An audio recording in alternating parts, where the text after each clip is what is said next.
That was folks, that was really awesome. As such, as we know, we are going through the first three speakers. That was Jeff DeBoer himself. As such, I think the element he was mentioning about was the element of the confidence, right? Means people still ask me right now, like, is it G-work? Means you just go out there and uh, evangelize industrial design, or what we do as a design studio, and how do you do that, and what gives you that confidence?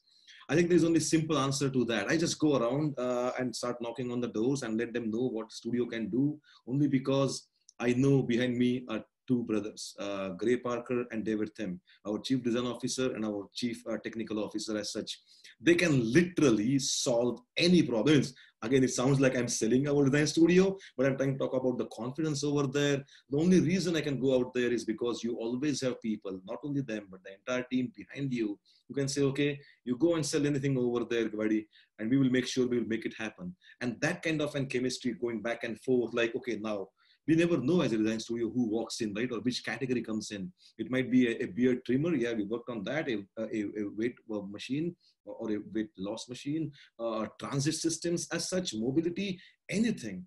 And then we have to just understand and be confident in understanding how are we going to resolve this? How are we going to apply our methodology and the tools for honed for last 86 years, and how to use that? But all comes down to how people interact with each other, how our design teams, our researchers, our strategists, our engineers, our prototypers, how they believe in themselves, and how the team itself solves the problem or finds opportunities, not just problem solving as such. So the confidence is the important part that I always know I have behind me, not just these birds, the entire team over there. So I think that's how it starts growing up. It has to build up by itself. It cannot be like, today I'm going to be that and next day it's going to happen. It might be difficult for that. So as we go into the next session, by the way, did you see, this is an amazing, nice pink colored Minnie Mouse things. Means I think when I was talking with John Arthur about child labor, every hour I have my kids bringing in me nice green tea. So when my kid came in, he brought in the Iron Man. But when my younger daughter came in, she brought in her mini cup as such. So because last time she did complain because I was using Captain America and Iron Man. So I'm now employing both my childs in the same kind of thing. Child labor as such. Eventually when they grow up, they will know how I have really overused child labor in this house, but it's all fun. It's making them build character as such. So I think we are here, and for the most amazing part of the day as such. Lisa, I see you there. Can you kindly unmute and make you appear over there? Awesome. How are you doing, Lisa? I'm doing well. How are you?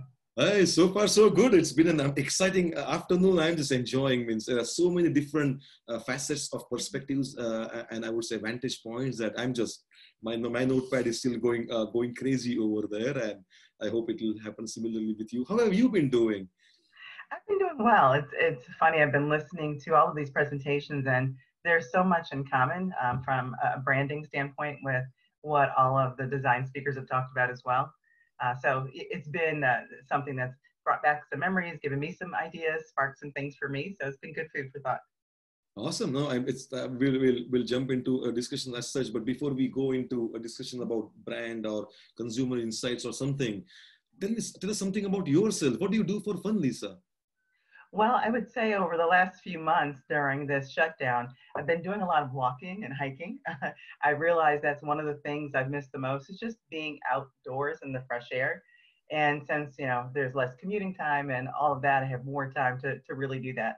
I live close by a nature park, so I walk through there and get surrounded and lost in the trees and surrounded by birds and squirrels and all of that. So it's a good space just to think, or if you want to have a good conversation with someone, to do that while you're walking.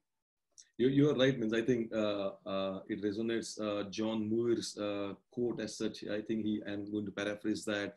He says, when you go out for a walk in the nature, you always come back with more things than you expected. So you're always learning, it's always newer thing. And what you mentioned is right, means right now, because of this lockdown, when we go for a walk, we could actually see the flowers blooming and everything happening. And rather than in normal time, we just see in the snapshot, hey, the tree is completely blooming. No, it takes its own time, but now we could see actually the nature unfolding in front of each other. That's pretty That's pretty interesting. I see lots of seashells behind you. What's the story behind that? I've collected seashells since I was a little girl. It's something I think I picked up probably from my grandmother. She collected them. And so every trip I've gone on, I've always come back with some seashells. I've got a lamp, a glass lamp that's filled with seashells. You know, I've got a starfish back there and some other shells and others in other rooms. So I kind of lost some space to showcase all of them. But, you know, they're beautiful objects from nature. And so it's something that I've always enjoyed because it brings back positive memories too of places that I've been. Yeah, I think you're right. Means I think objects of nature means we have two worlds, right? The man-made objects, the man-made objects and the nature objects, and it might be the phyllotaxy of the leaves. It might be an Fibonacci numbers in a sunflower seeds or seashells, or it's just a stone. And just look Right. at geode, right? Means you just keep on looking at geode like at the end of time. So everything around is always beautiful, and how we can bring that Mm-hmm. beauty back to our, let's say, man-made products or woman-made products, both as such. Let's see about that. So should we segue into that world a little bit more in the consumer Sure. research and branding world? You want to Okay. share your screen and we can go through that, and then we can again do the verbal jousting together. Okay. Yep, we can see the screen. Great. Okay. So, you know, when you asked me to join you, I was like, oh, what should I talk about? So I put together a couple of slides really on some case studies on brands that I've worked on.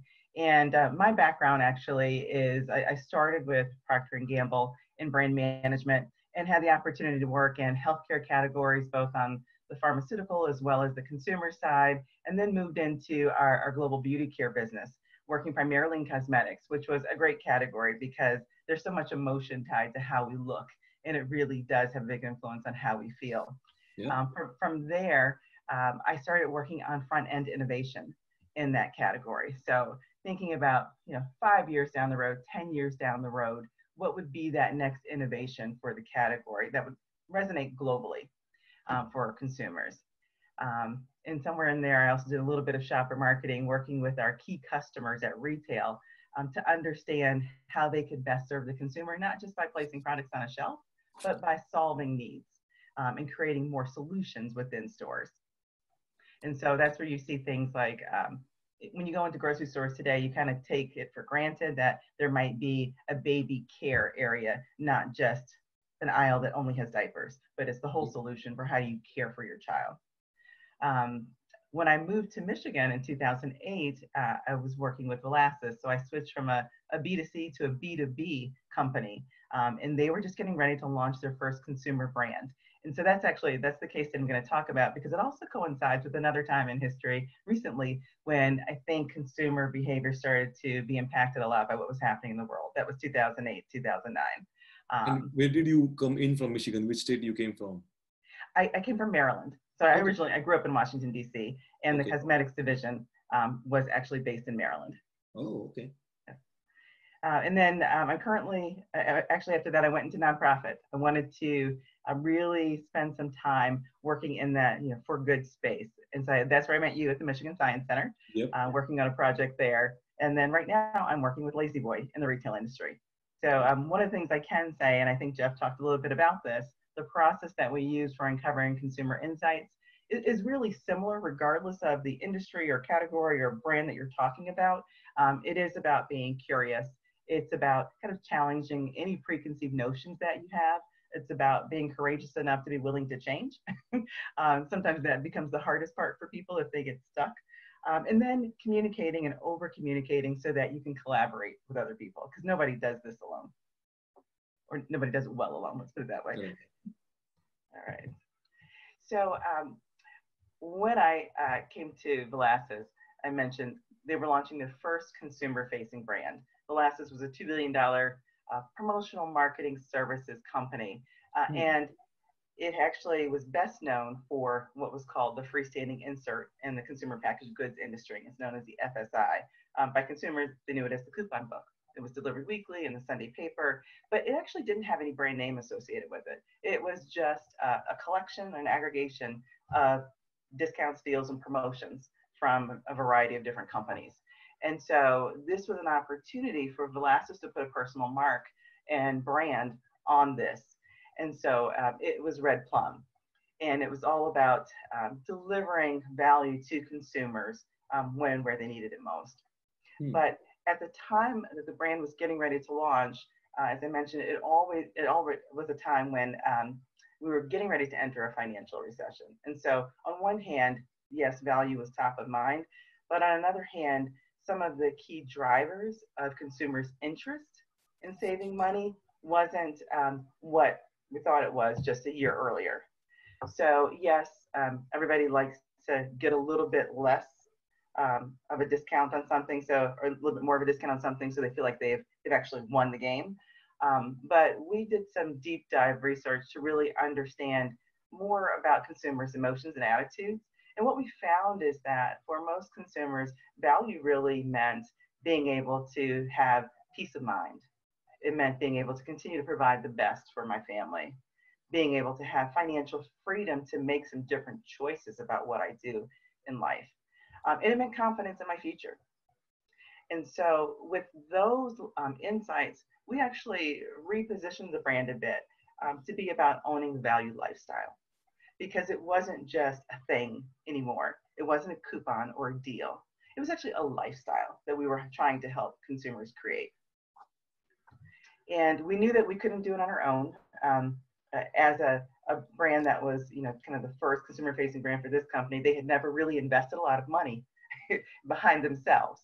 And so the way that we did it was really through a lot of partnering with people and experts who were in the space of providing expertise, no matter what the category, whether it was personal finance, whether it was, purchasing certain categories of products. We didn't try to be the expert in all things, but the host to the experts in all things so that we could connect people together. We had established ourselves as a thought leader in the space. We did an annual purse string study to really help our clients, because Velasquez had 15,000 clients across all industries, everybody from your mom and pop dry cleaner to a P&G, but to really try to help them understand what was happening in the minds of consumers, how their behaviors were changing. And we were able to really uncover some unique insights. We were also able to partner with bloggers and people who were on a very local level, connecting with consumers in a very trusted way.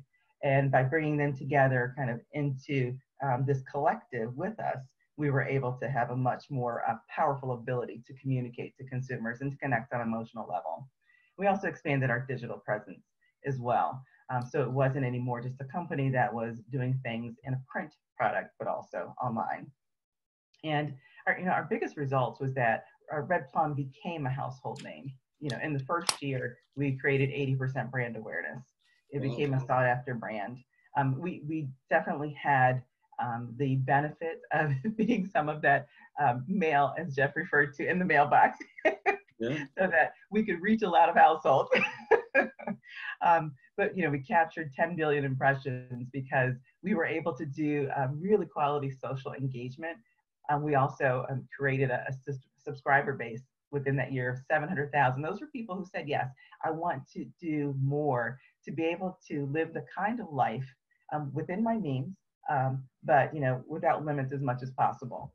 And then that also became, for the corporate brand, a way to really entice and win over clients, because being able to show expertise in that same space, not just by being able to deliver an ad to a consumer, but also knowing how to tap into the emotions of the consumers, was really a game changer for Velasquez.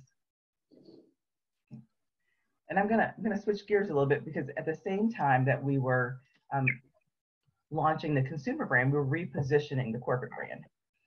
At that same time, Velasquez had recently acquired a company about its same size in order to expand its service offerings. But what was left was a very fragmented company and not a lot of clarity around what the offering was. And if any of you have ever been through any merger or acquisition, it doesn't just happen overnight. It takes some time. Just even from the employee level, how we work together, how we relate to one another, takes some time to accomplish. I came into the company right after that merger, and I remember language such as, oh, legacy company, this person's from the legacy company, this person's from the new company. And so you're trying to get through those kind of things at the same time as you're trying to make sure that your brand shows up in a unified way to your clients and prospects.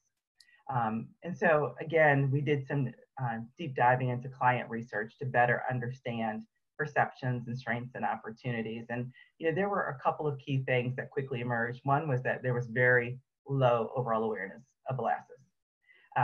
It was around 33%. It is extremely low. As you're trying to reach out and serve more clients and evolve their perception of who you are, it starts with making sure they even know you exist. We also found that having taken on another company, because this was a sales-driven culture, that most clients actually thought of that salesperson as the company, not so much as a bigger company up here. And so if that salesperson came from a company that had been acquired, that's still how they thought about it. They didn't realize the two companies had merged. They didn't realize they were one. So they didn't realize the full breadth of offerings. So we really needed to go through a full set of steps, looking at the brand strategy, the brand architecture, and where that led us was to a place where we weren't really selling products anymore, but we were selling solutions. That helped actually us strip some of the silos that were within the organization, and also be able to meet the needs of the client, not in a one-size-fits-all approach, but an approach that recognized, if you're dealing with a small business, they may need a turnkey solution. We can do that. But if I'm dealing with a global conglomerate, they may want a proprietary, customized solution that looks a lot more like media mix modeling. We can do that too. But that was something that really made the difference in showing up as a credible source for clients. It also allowed us to rethink, how we needed to communicate and message with clients. It helped us retrain even our sales and marketing folks to do a better job of communicating and showing our capabilities in different areas. And we also took that opportunity, because our awareness was so low, to really drive our own awareness. At the time, Velasas's mantra was, when times are hard, the economy was declining, that's not the time to stop advertising. But in fact, Velasas really wasn't advertising itself. So we took the time to do that and use that as an opportunity to explain who we were. And I'll just mention, we didn't work with any outside agencies. We had an internal advertising agency, a creative group. I was just going to ask about that. Yeah. So it was actually my first time only working with an internal creative group, because when you come from a very large company, you always have lots of agencies that you work with. How big was your internal group? How big was your internal group? So we had two creative groups. One actually we used to help our clients prepare their ads, because we knew what would work. But then the other one was dedicated to our own internal and external communication of who we were, for reaching out to clients and for communicating internally to employees. So in total, it was 40, but split into those two. It's pretty good. So it's a pretty good size. So we had, we had copywriters, designers, and folks who could also help us with the website. And then we had a communication team that was able to do PR and social media, employee communication, and investor relations as well. Right. So I'll share the results, but then I'll walk you through some of the creative. The overall positioning really changed to unleashing the power of value. It went from a company that had a very passive approach of working with its clients to always being in the background, to really being, kind of that superhero on the forefront, being able to really help drive that. It helped elevate corporate visibility. It grew leads and new business. And most importantly, it strengthened brand equity. And it also was an opportunity for us to align employees. So we didn't just share our message out, we shared it internally. So everybody could really provide the same elevator pitch of who Velasas was. That wasn't something that had existed before. And I would say in every company, that's really critical. I think your first guest talked a little bit about that. And today, I think employer branding is much more common, but there's still a lot of companies that, you can go to and ask different people within the organization and come away with a different answer of what they do. Oh yeah, it still happens, yeah. Yeah. So I'm just going to show some of the work that was created. And so it was a nice play on the name of the company, Velasas, and it was a campaign that we called Velasas Is. And so we had several different ways of showcasing this. So Velasas's value, we knew we needed to own that space. So that certainly was one that we wanted to show, that no matter whether it was a high-end brand or a low-end brand, we could help drive value. Velasas is insightful. Really being able to share kind of in-depth findings and various perspectives on the changing consumer landscape was an extra asset that we could offer to our clients. Velasas is Red Plum. So this was that piece that went into the newspaper that was branded Red Plum. And so that was an immediate recognition for folks, like, oh, I know who they are. Whereas before, because that product never had a name, all you saw was client ads on it. Now it became something like, oh, Red Plum is delivering all of this value into consumer homes. Velasas is targeting, probably one of the most differentiated aspects is that Velasas was able to target down to the zip code level, which is not something that most companies could do, to really help drive the most efficient and effective results for clients. And Velasas is proven. So we actually were able to measure ROI. And as part of this campaign, presented free case studies, and also we had some ability to provide like a predictive model for clients before they actually signed up with us of what they could expect results to be. We ran this in Ad Age for a few months, less than 6 months. But that alone, you know, because it was a place where our larger clients for sure were always there. And we also did an online campaign so that we were able to reach, you know, smaller clients as well. This actually did more to establish who Velasas was, establish it as one unified company, to put us in a position to be able to go after accounts that had been elusive, and even actually built confidence within our own sales and marketing team in particular, who were the ones who were most client facing, because they were welcomed in the door. And that's a really good feeling to be welcomed in, for people to look forward when they know that you're going to sell them something.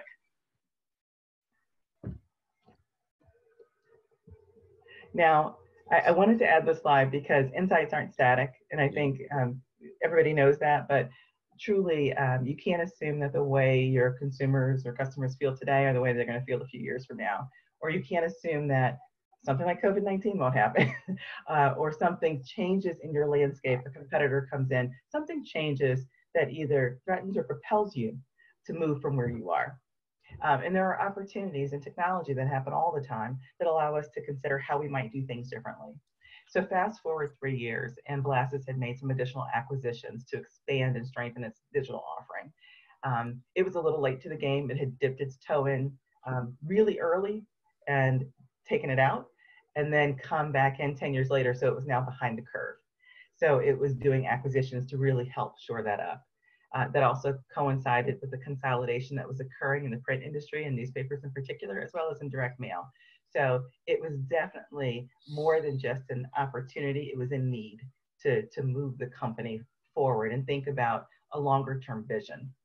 And so this was an interesting project because it was less about going and talking to consumers and clients, but more internally doing some strategy sessions and ideation to really think about where we want to be as an organization. And we certainly had a lot of those insights that we already knew as a backdrop, but we also needed to understand where the biggest business opportunities were going forward. And so we went through a very kind of quick, I think in my mind it was about 3 months, ideation process and assessment process that really helped us figure out what was a space that we could own that would provide us with opportunity to continue to move forward over the next 5 to 10 years, and created a new vision and tagline around intelligent media delivery. We wanted to make sure that we were no longer limiting ourselves in terms of what types of services and offerings we had, whether it was print, whether it was digital, but we were just going to identify what was the most intelligent solution and put together the right pieces of the puzzle to deliver that for our customers. And that guided future acquisition strategy as well as strategic priorities. And again, that grew the business, but more importantly, it aligned corporate culture and values. I think one of your earlier guests talked a little bit about how the culture needs to support the direction that you're going. We actually spent some time doing some employer branding and also looking at, does our culture support where we're trying to go to? And found that there were some areas where it didn't. So we actually did not have a culture of innovation and risk taking. Well, you need to have that in order to move forward. So we were able to actually kind of filter that down throughout the organization so that every area can own that opportunity to be able to bring forth ideas.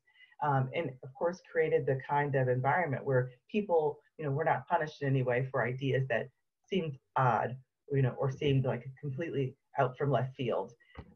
The other thing I forgot to mention is when we were actually coming up with a new vision, we invited the entire company, and at that time it was 7,000 employees, to participate in the process. Wow. We held a 3-day session on our intranet site where we presented the new vision and asked for feedback, and it got tweaked along the way. And so over that 72-hour period, employees were invited to, in detail, talk to leaders within the organization, and it was like, internal Twitter, and they got direct feedback. Like, why did we choose this word? Why did we choose this space? And I think that enabled us to move forward much more quickly than if we had not done that at all. And so it was something we called your point of view, that we really wanted to understand everyone's point of view. Yeah. That was key to bringing everybody along to move forward. And again, really helping to establish that new culture where new ideas were welcome. Ideas that didn't fit a former mold were welcome, in fact, needed in order for us to move forward from that space. So there's more to it, but that's sort of the summary of it. And just summarizing some of the key areas that I think are important no matter what category you're in or what brand you're talking about as you're trying to uncover consumer insights. The reason they're so important is because it identifies opportunities and strategies to drive innovation. It clarifies priority target audiences. I've seen in a lot of brands that I've worked on that not having a clear idea of that target audience and trying to boil the ocean has certainly been a roadblock to innovation, because you just can't innovate for everybody at the same time. You have to have a design inspiration. And so, next, it informs and inspires compelling design. It enables you to prepare relevant messaging. That's really key because it's not about you talking to yourself. It's about you connecting with someone. It empowers good decision making. And also, it gives a framework so that folks start to understand it's not just opinion based.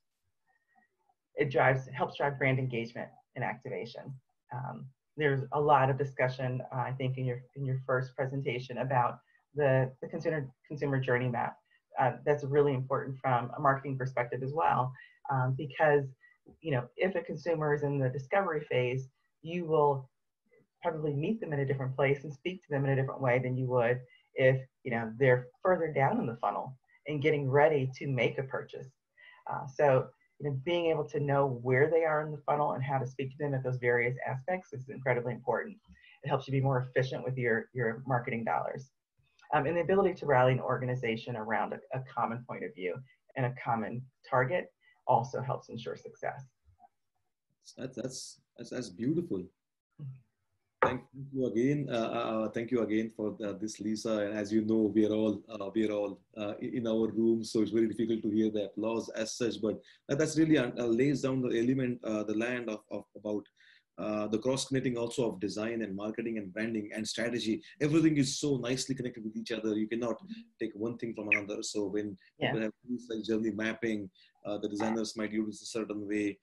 Researchers will use it in a certain different way. So eventually we all have to look at the brand engagement, right? How you are going to put out the claims in the market, and then making sure your products and solutions are aligned with those claims as such. That's pretty interesting. But just talking about the brands itself, and you have gone through plenty of brands, and eventually we can talk a little bit about Lazy Boy too. But right now in this world, let's say pre-COVID or something, what brands inspire you these days, and why those brands?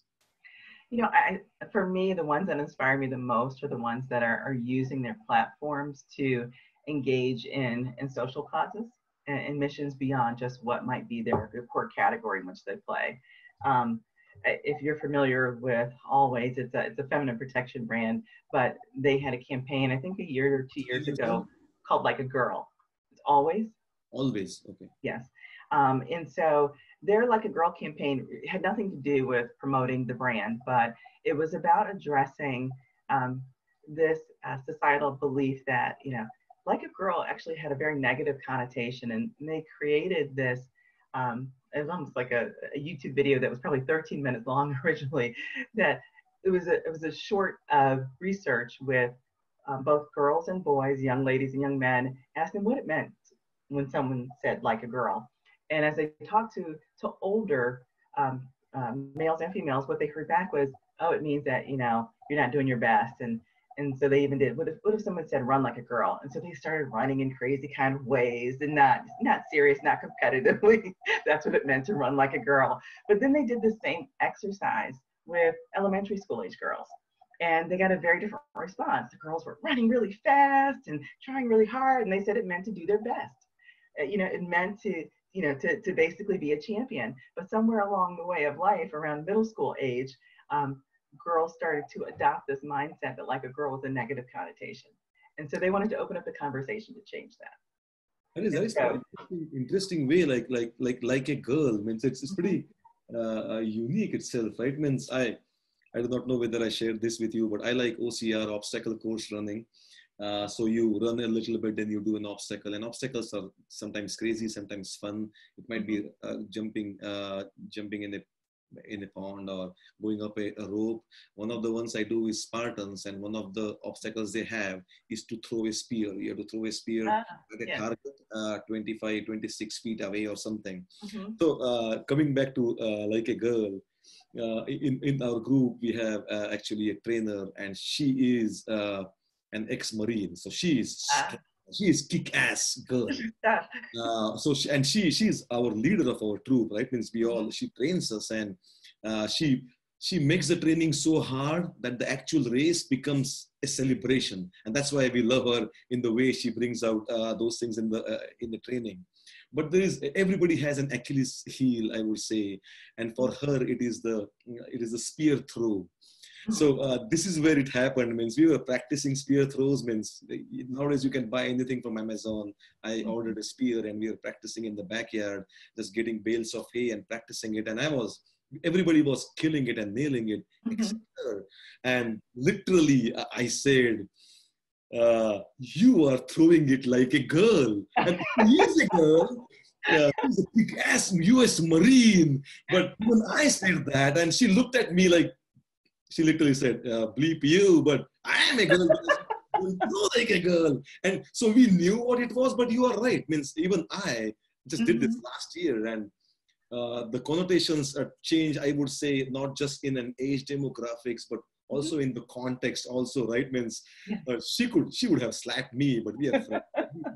We go around and we talk a lot about, but you're right. It depends on what people mean and what they want to derive, and if they have certain agenda behind saying something like that too, as such too. So that's pretty interesting. That just story came to my mind right now. But that's the way you're talking about that kind of a brand. Anything more about that specific brand? Well, no, I will say there's a similar thing. When I worked at the Science Center, we saw a very similar insight play out when it came to STEM, that young girls were very successful in science and math, and typically most studies say they perform better than boys up until middle school. And then at some point things change, their interests change, and they tend to shy away from pursuing it, so that by high school they're typically behind. And there was a program created at the Michigan Science Center called the Seminista Project to address that same thing. And it was important for girls to both see women who looked, like them in roles that they may or may not have ever heard of, because that allowed them to aspire to something that maybe wasn't on the radar before. But also to change their confidence level. It helped to see women and to be encouraged to continue to pursue things in science and technology, knowing that they could do it. And also making it more relevant for them. I think some of the motivations for girls were more about how is it helping the world, and being able to work on projects even at a young age that allowed them to see how things work and what good it was doing in the world. was also very eye-opening for them too.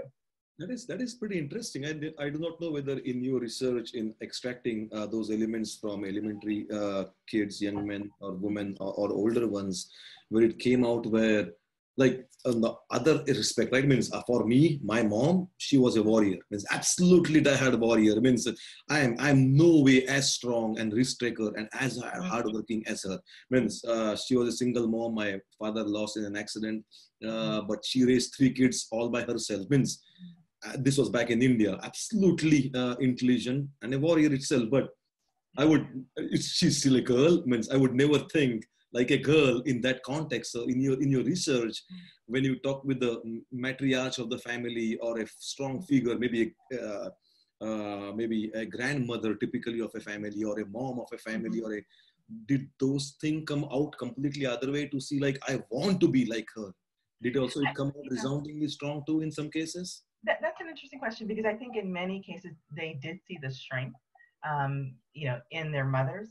And so they had plenty of strong women around them. But I think, at least for STEM, as they got into that field, those women may not have been working in that field of science or technology. So that's where I think they thought they lacked that specialization to reinforce that was possible. But in terms of overall resilience, absolutely.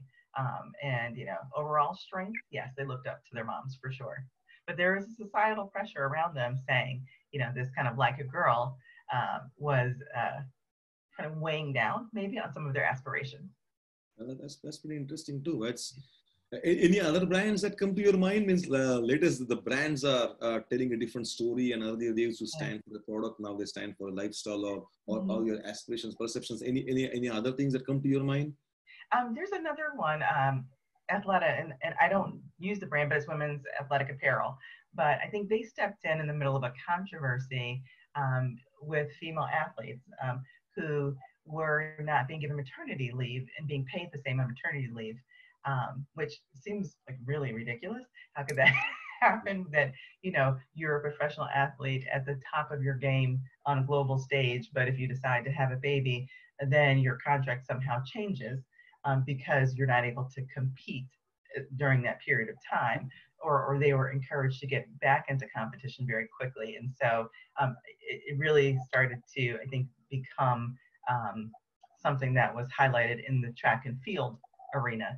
And one of the key women who has a lot of awards kind of left her company, which at the time was Nike, and switched over to this athletic apparel brand that really people would normally associate with sponsorship of an athlete, in large part because they stepped up at a time to really help change some of the policies that all sponsoring brands had with female athletes. And so it created this sort of wave of positive action that was taken.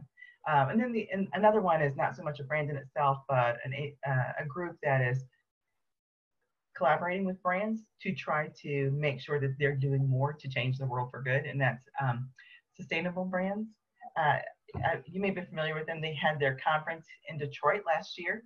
I don't know if you had a chance to attend it, but I was fascinated to hear so many different brands present, whether it was, the Allbirds of the world who are kind of known for that. You have some brands that were built on those platforms, but you have others who, again, are just leaders in their categories, but now are looking at things like sustainability and what can we do differently, much to what Jeff's point is, like, how can you think about packaging differently so that it doesn't end up cluttering the ocean and destroying sea life or things like that.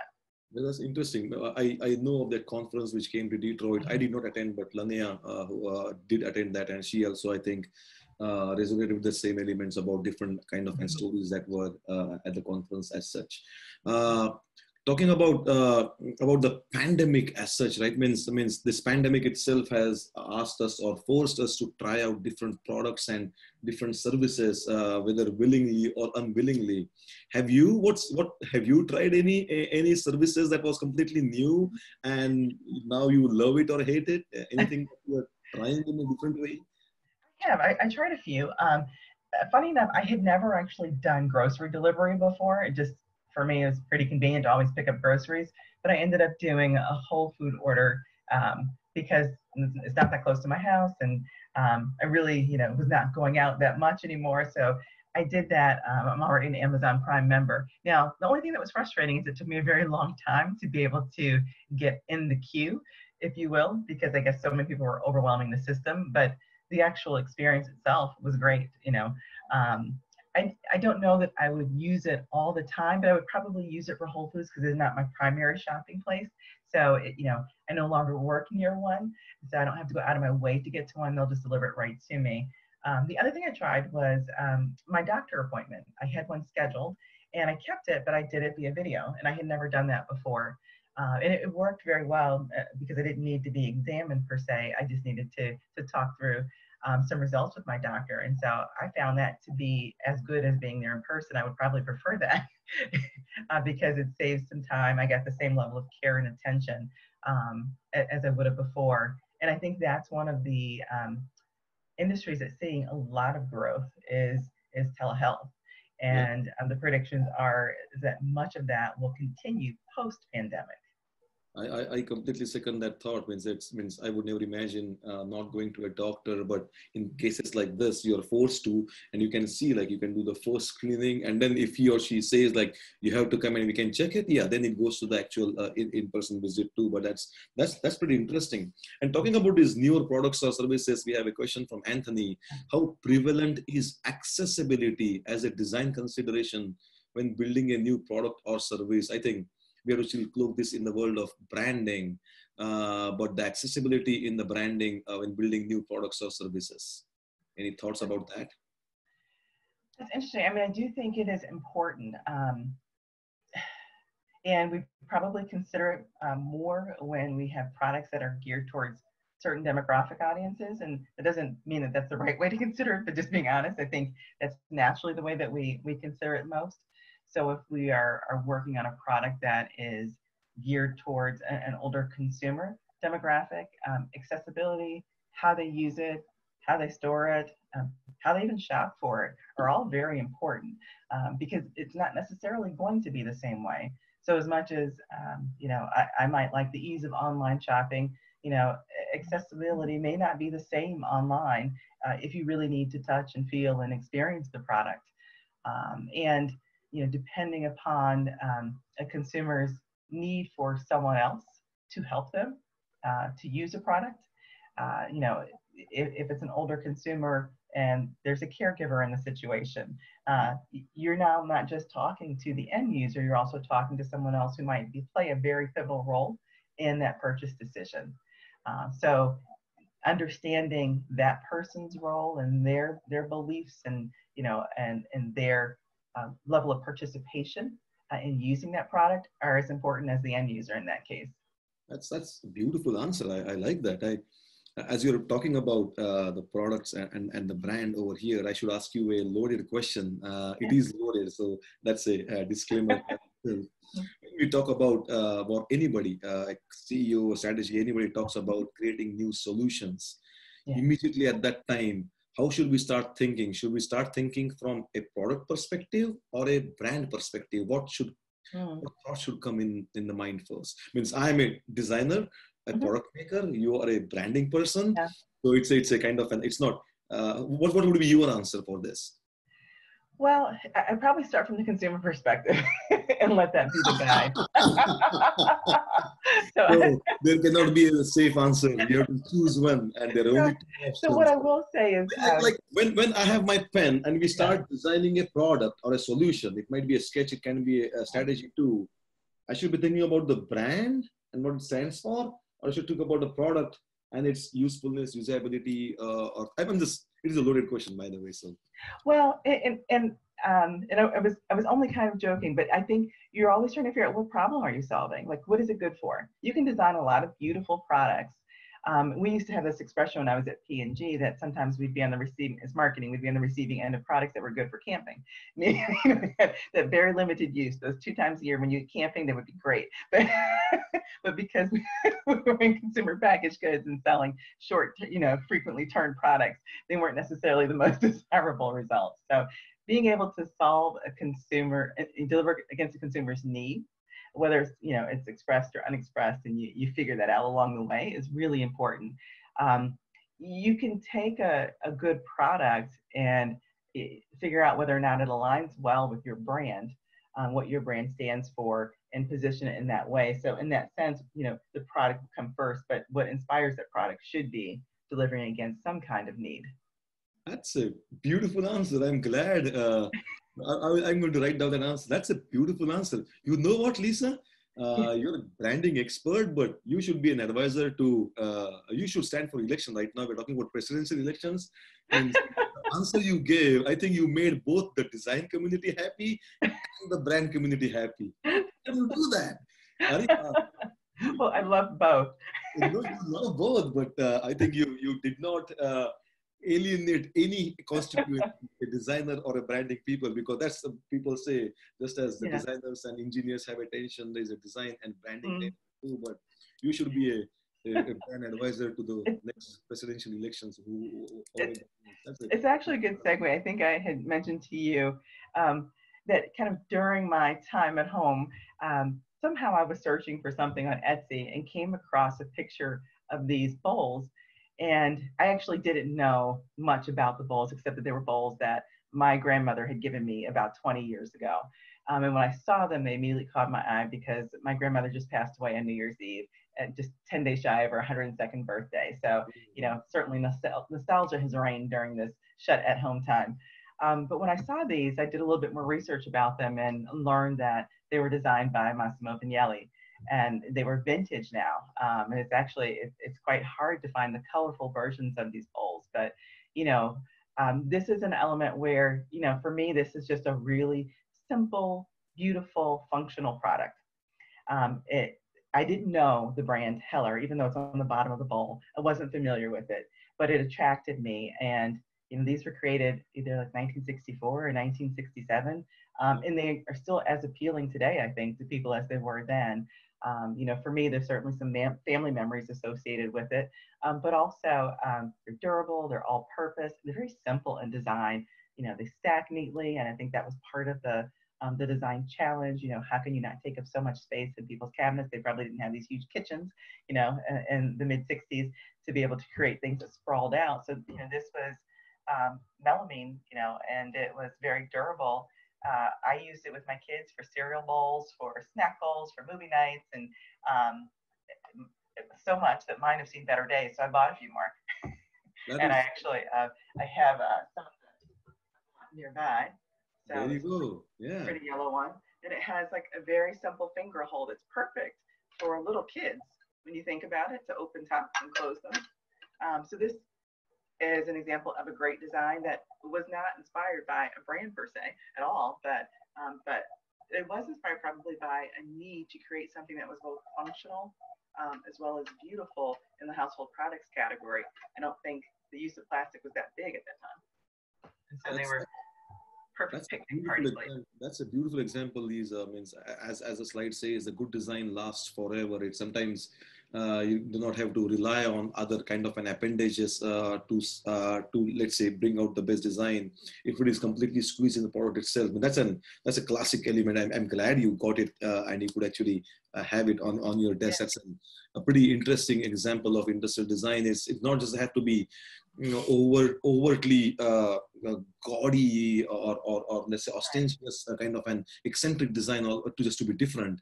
Just the simplicity, right? Functionality itself can be part of beauty. Means beauty sometimes is completely misunderstood. It's beauty is how you look at it, right? Means I think beauty. I know you were in the world of astrophysics and astronomy because of Michigan Science Center too. Means if you ask an astrophysicist what is the most beautiful element in life, he or she would say E is equal to mc square. It's doesn't have to be something super pompous or something like that, but as simple as it can be. But if the element beyond it is so vast and so deep, that's what makes it. And this is a pretty nice example. I'm glad you have at least a few colors of them, so you can keep playing with the playfulness of it. I'll be a little bit near the time, but a couple of more questions as such. Maybe we can reduce them as such. But talking about the pandemic, no matter what, and the brand as means some of the long-term implications on the pandemic on the consumer buying behaviors, but not just about that part, but any opportunities that might be for this for the branding world post the pandemic time? What are your thoughts on that? Sure, I think there are. I think brands need to spend some time really thinking about how consumers' purchase behaviors have shifted or usage behaviors have shifted in certain categories. We talked a little bit about some things I've done differently. One other thing that I've done differently is the way that I attend church services on Sunday. Obviously, I'm not in person anymore, and we're doing everything remotely. So our church switched everything to Facebook live stream for services on Sunday. And then for every other activity, we're either using Zoom or conference calls or Google Meets. And, initially, I think we thought it was going to be difficult, especially for our older members. But with, the initial help, I think, of their kids, they got the hang of it and they like it. That's not something just walking away from whenever we do go back into the building, and we're not rushing to get there, but we'll do both. It'll be a both and, it'll no longer be just doing it the old way, because what we've seen is an increase in reach. We were able to get more people because, we could then, post and share those services to a broad audience. They could watch them at their convenience. We were reaching people well outside of our zip code, if you will, across the country.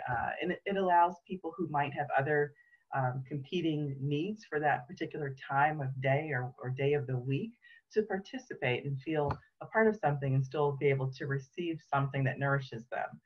So I definitely see us continuing that. And I think every brand has an opportunity to think about what are the ways that either they've had to change the way that they connect with their consumers or deliver their product, or provide a different service, and how can they take that and build on that opportunity.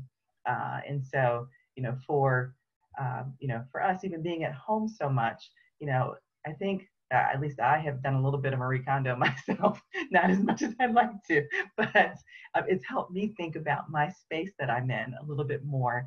And so, services that help me think about that space, how to organize that space, how to create a beautiful space that, kind of feeds me in terms of my creative thinking and peacefulness and all of those things.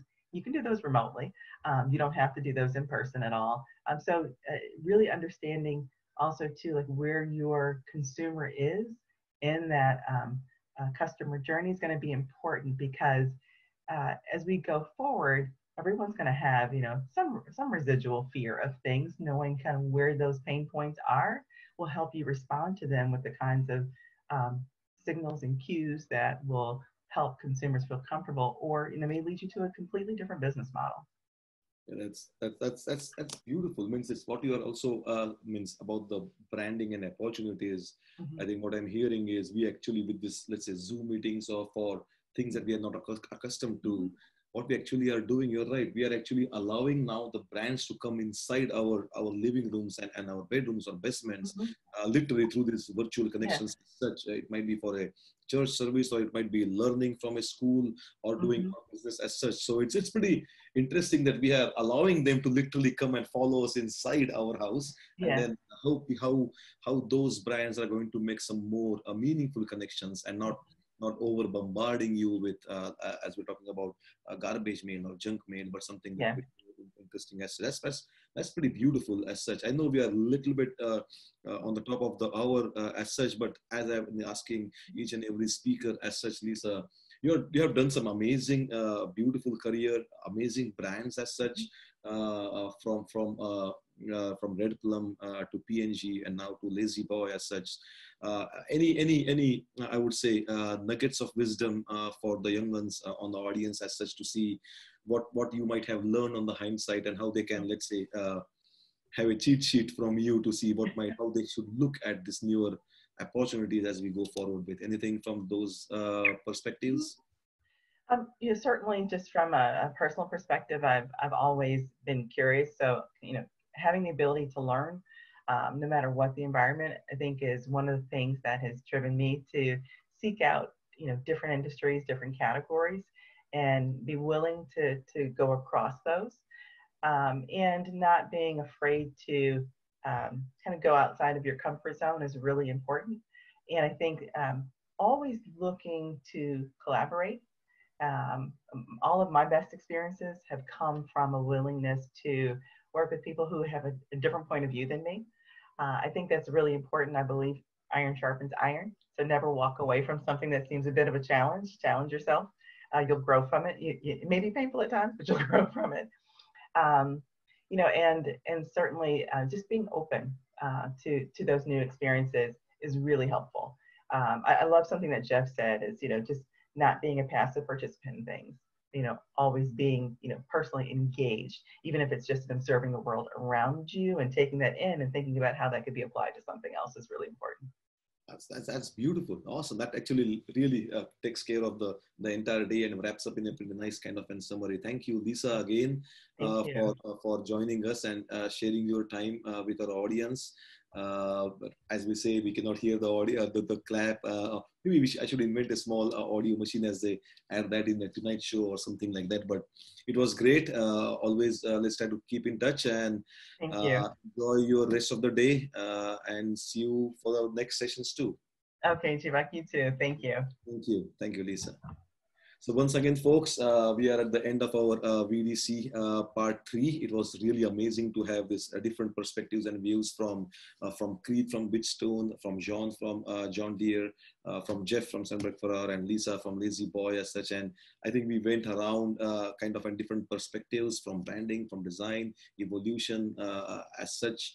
It's amazing to see any product or artifact from different perspectives, and that's what we are trying to do with this kind of conversations. To get different perspectives, different people, different points of view, and then try to make sure how we go back to our everyday life and try to apply it in the world of design or engineering or branding as such. So hopefully you enjoyed it.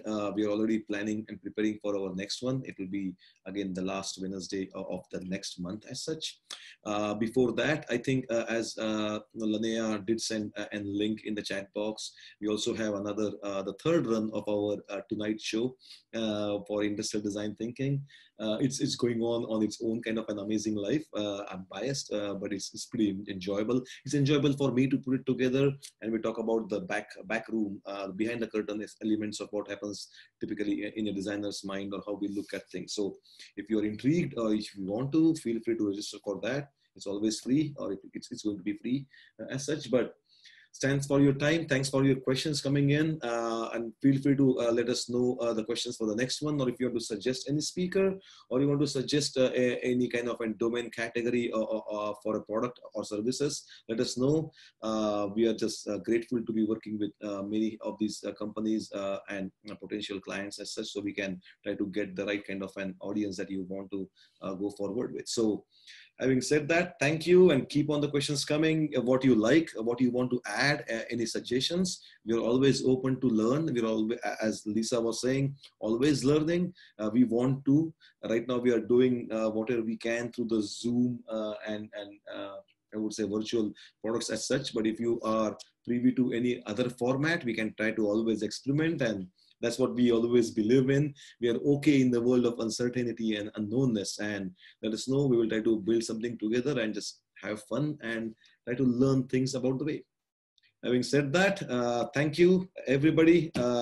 Enjoy the day, enjoy the evening, go for a nice walk, and see you soon in 2 weeks for hopefully for the Tonight Show. Thank you, and over and out.